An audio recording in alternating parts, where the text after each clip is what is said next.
Hello friends, welcome to my channel. আমি তোমাদের খুব কাছের মন্দিরা।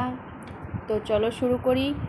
আমি নালন্দা বিশ্ববিদ্যালয়ে নিয়ে এর আগে একটা ভিডিও আপলোড করেছি। তোমরা যারা এখনও দেখোনি তারা অবশ্যই দেখে নেবে। ওই ভিডিওতে নালন্দা কোথায় অবস্থিত, কে প্রতিষ্ঠা করেন, ওখানে কি কি বিষয় পড়ানো হতো, কবে প্রতিষ্ঠিত হয়েছিল এবং কতজন শিক্ষক ও ছাত্র ছিল এবং ভারত ছাড়া আর কোথায় কোথায় থেকে ছাত্ররা আসতো, এইসব ব্যাখ্যা করা আছে। আর আজ আমি আলোচনা করব কে নালন্দা ধ্বংস করেছিল এবং কেন ধ্বংস করেছিল। তো চলো শুরু করি। তার আগে বলবো, যারা এখনও আমার চ্যানেলটা সাবস্ক্রাইব করনি তারা অবশ্যই করে দেবে। তো চলো শুরু করি। নালন্দা শব্দের অর্থ জ্ঞানী দানকারী।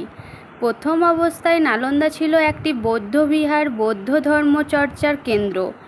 পরবর্তীতে ধর্মগুরুরা উপলব্ধি করেন যে ধর্মচর্চার পাশাপাশি সাহিত্য, দর্শন, বিজ্ঞান, ইতিহাস, চিকিৎসাশাস্ত্র, গণিত ইত্যাদিরও চর্চার প্রয়োজন উন্নত জাতি গঠনের জন্য। তাদের উৎসাহে বৌদ্ধবিহারটি ক্রমে রূপ নেয় সর্বাঙ্গীন শিক্ষাচর্চার কেন্দ্রে।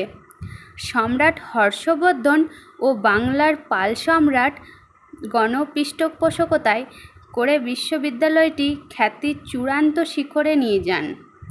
প্রায় 800 বছর ধরে জ্ঞান বিতরণ করে গেছে এই বিশ্ববিদ্যালয়। নালন্দা ছিল সম্পূর্ণ আবাসিক বিশ্ববিদ্যালয়। তারপর নেমে এলো এক কালো দিন। 1193 খ্রিস্টাব্দে তুর্কি সেনাপতি ইখতিয়ার উদ্দিন মোহাম্মদ বিন বখতিয়ার খলজি এলো নালন্দায়। তার লক্ষ্য একটাই, ইসলামের প্রসার ঘটানো। নালন্দায় বৌদ্ধ ভিক্ষু, ছাত্র, শিক্ষক কেউই যখন ধর্মান্তরিত হতে রাজি হলো না, তখন শুরু হলো হত্যালীলা। তার আক্রমণের বর্বরতা সম্পর্কে পারস্য ইতিহাসবিদ মিনহাজ তাকাবাতে নাসিরি গ্রন্থে লিখেছেন, হাজার হাজার বৌদ্ধ ভিক্ষুককে আগুনে পুড়িয়ে ও গলা কেটে হত্যা করে সেখানে ইসলামের প্রচারের চেষ্টা করেন খলজি। এরপর আগুন লাগিয়ে দেয় লাইব্রেরির ভবনগুলোতে। লাইব্রেরিতে বইয়ের পরিমাণ এত বেশি ছিল যে কয়েক মাস সময় লেগেছিল সেই মহামূল্যবান বইগুলি পুড়ে ছাই হতে। কিছু কিছু ইতিহাসবিদ মনে করেছেন 6 মাস ধরে সময় লেগেছিল সব বই পুড়তে। সে শুধু নালন্দাকে পোড়ায়নি, শুধু ছাত্র, শিক্ষক, ভিক্ষুককে হত্যা করেনি, সে শেষ করে দিয়েছে এক জাতির তথা সমগ্র পৃথিবীর এক রত্নকে। অতীত ভারতের অমূল্য রতন চিরতরে হারিয়ে গেল নরপিশাচের উন্মাদনায়।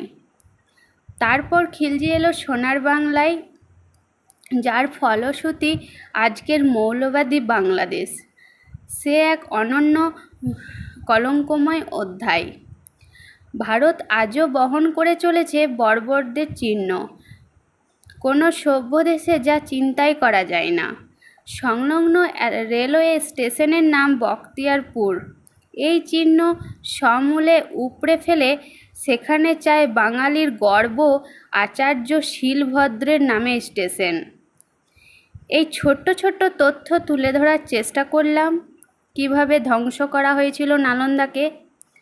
আর যারা অন্য কোনো টপিকস নিয়ে জানতে চাও প্লিজ কমেন্ট করবে, আমি সেই টপিক্সের ভিডিও আনার চেষ্টা করব। তো চলো, টাটা, এখানেই শেষ করছি।